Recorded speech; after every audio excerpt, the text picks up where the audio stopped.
The moon does not create its own light. It only reflects what is given to it. And yet, it shapes tides. It marks time. It guides those who are lost in the dark. The moon you choose reveals not what you are, but what phase of becoming you are in. Whether you are illuminated or hidden. Whether you are full or fading.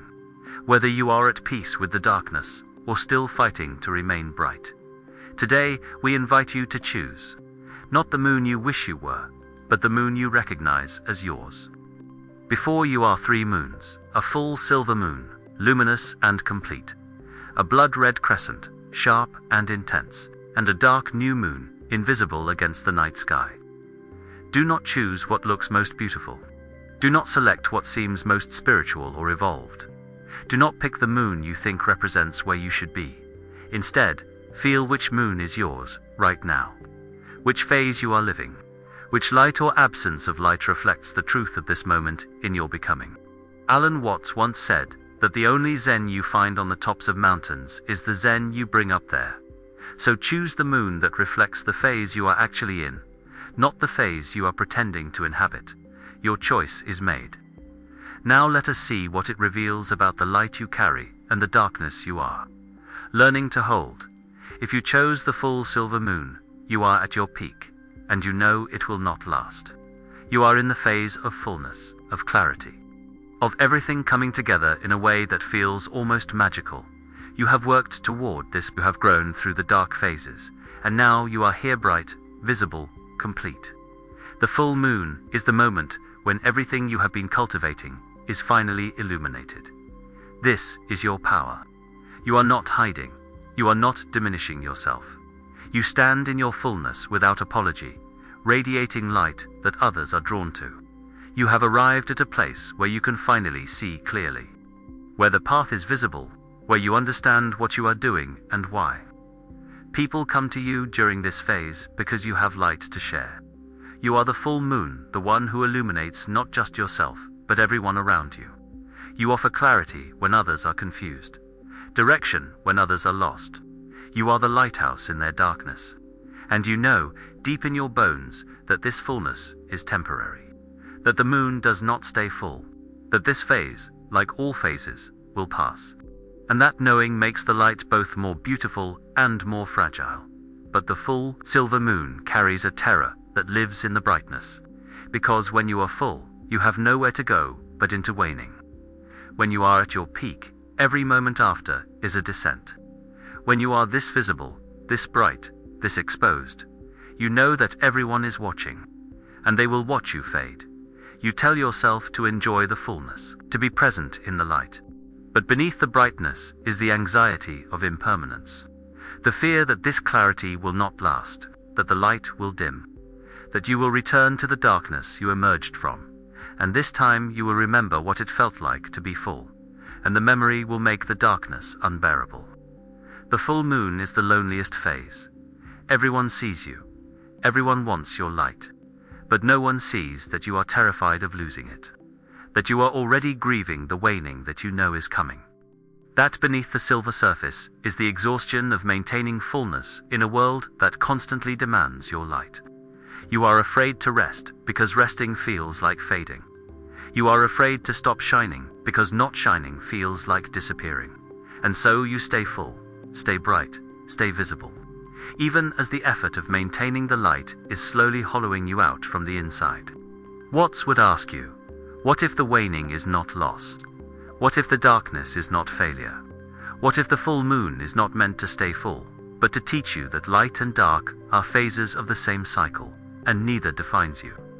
Watts once said that you are not a drop in the ocean, you are the entire ocean in a drop. The full silver moon has taught you what it feels like to be seen, to be bright, to offer light to a world that needs it. But what it is teaching you now is that fullness is not a destination, it is a phase, and clinging to it only creates suffering. You are learning this, that the light you carry is not yours to keep, it is yours to share and release. That the moon does not resist the waning. It simply moves through its phases, trusting that fullness will return, not because it demands it, but because it is the nature of cycles. The full moon is beautiful because it is complete. But it is also beautiful because it does not last. The temporary nature of fullness is what makes it precious, and you have been so afraid of losing the light that you have forgotten to actually be in it. This is your teaching, that you can be full without clinging to fullness, that you can shine without fearing the dark, that the waning is not your enemy, is the rest you need before you can become full again. And rest is not loss. It is integration. If you chose the full silver moon, you are at your peak and afraid to descend. You do not need to stay full forever to matter. You only need to trust that the cycle will bring you back to fullness when the time is right. Your true self is not the brightness. It is the awareness that can be full and waning, bright and dark, visible and hidden, without being diminished by any phase. And when you finally allow yourself to weigh not in defeat, but in trust, you will discover that you were never the light, you were the moon. And the moon is whole in every phase, even when others cannot see it. If you chose the blood-red crescent, you are in the liminal space between what was and what will be. You are not full and you are not dark. You are the sharp edge of transformation. The blood-red color speaks of intensity, of something raw and visceral happening. The crescent shape speaks of incompleteness, of being in the middle of a process that has not yet resolved. You are neither here nor there. You are becoming. This is your reality. You are in transition. You have left behind an old version of yourself, but you have not yet arrived at the new one. You are the molting snake, the phoenix mid-burn, the caterpillar liquefying in the cocoon. Everything feels uncertain, unstable, like you could go either way toward rebirth or toward collapse. The blood red speaks of the cost. This transformation is not gentle. It is not a smooth evolution. It is a death and a birth happening simultaneously. And you are the space where both occur. You are being torn apart and reconstituted. And everyone who sees you sees the redness, the intensity, the rawness, the fact that you are not okay and you are not pretending to be. People are both drawn to and repelled by your intensity during this phase. You are too much, too raw, too honest about the pain of transformation. You make others uncomfortable because you refuse to hide the process. You are the blood-red crescent, visible in your incompleteness, unapologetic in your transition. But the blood-red crescent carries a danger that hides in the intensity. Because when you are always in transition, you never arrive.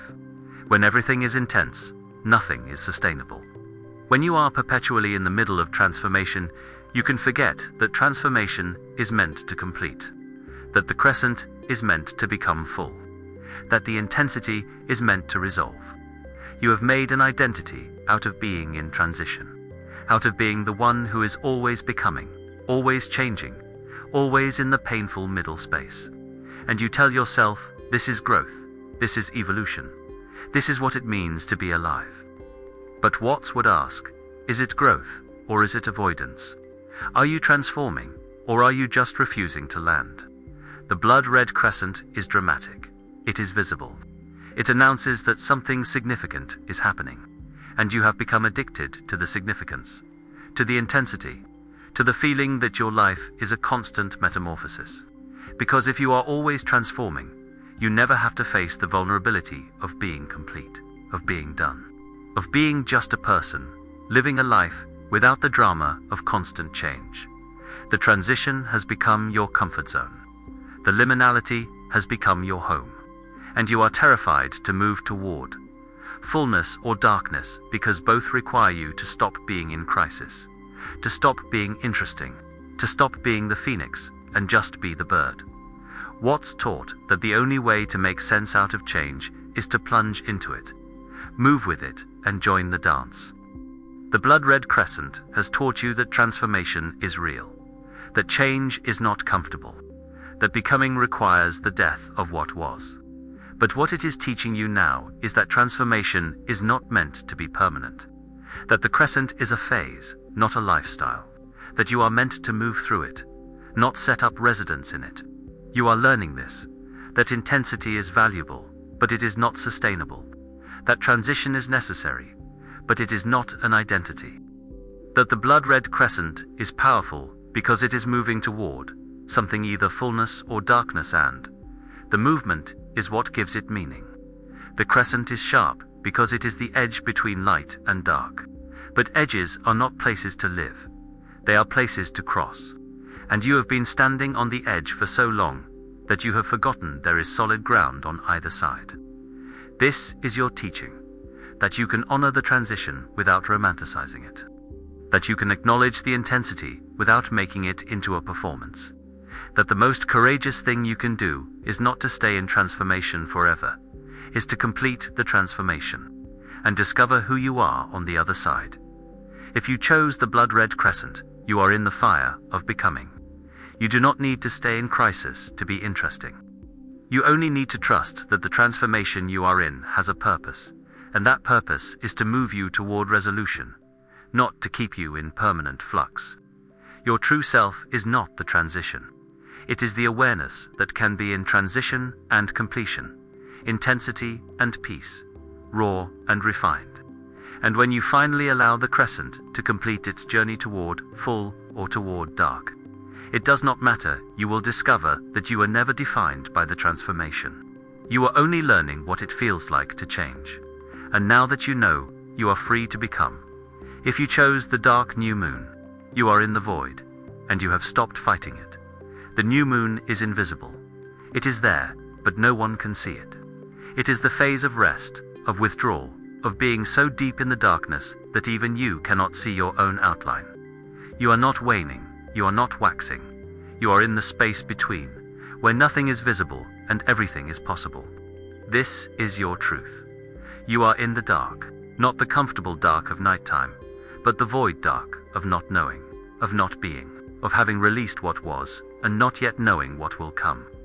You are the new moon, present but invisible, existing but unseen. People do not understand this phase. They ask where you have gone. They wonder why you have withdrawn. They interpret your darkness as depression, as giving up, as losing your light. But you know better. You know that the new moon is not the absence of the moon. It is the moon at rest, gathering, regenerating, preparing for the next cycle. You have stopped performing, stopped shining for others, stopped pretending that you are anything other than what you are in this moment. Dark, quiet, hidden. And there is a peace in that, a relief in finally allowing yourself to be invisible. But the dark new moon carries a seduction that can trap you in the void. Because when you are invisible, you are also safe. When no one can see you, no one can judge you. When you are in the dark, you do not have to face the vulnerability of being seen, of being known, of being evaluated. The new moon is the safest phase because it demands nothing from you. And you have been in the dark for so long that you have started to believe this is where you belong. That visibility is dangerous. That light is exhausting. That the darkness is not a phase, it is your natural state. And staying here, hidden, is not withdrawal, it is wisdom. But Watts would ask you, is this rest, or is this hiding? Is this the regenerative darkness of the new moon? Or is this the self-imposed exile of someone who is afraid to be seen again? Because there is a difference between choosing the dark and being trapped by it. The new moon is meant to be temporary. It is the pause between cycles, the breath between exhale and inhale. But you have been holding your breath for so long that you have forgotten how to breathe out, how to emerge, how to allow the light to return. You tell yourself you are resting, but you are not resting. You are hiding. And hiding is exhausting in a different way than shining. It is the exhaustion of constantly ensuring that no one comes looking, that no one expects anything, that no one remembers you are even there. Watts once said that muddy water is best cleared by leaving it alone. The dark new moon has taught you the power of withdrawal, of rest, of being so deeply in the dark that you finally stop trying to control anything. But what it is teaching you now is that the darkness is not the end, it is the beginning. The new moon is called new because it is the start of the next cycle, not the conclusion of the last one. You are learning this, that rest is meant to restore, not to replace. That the dark phase is preparation for the light phase, not a permanent residence.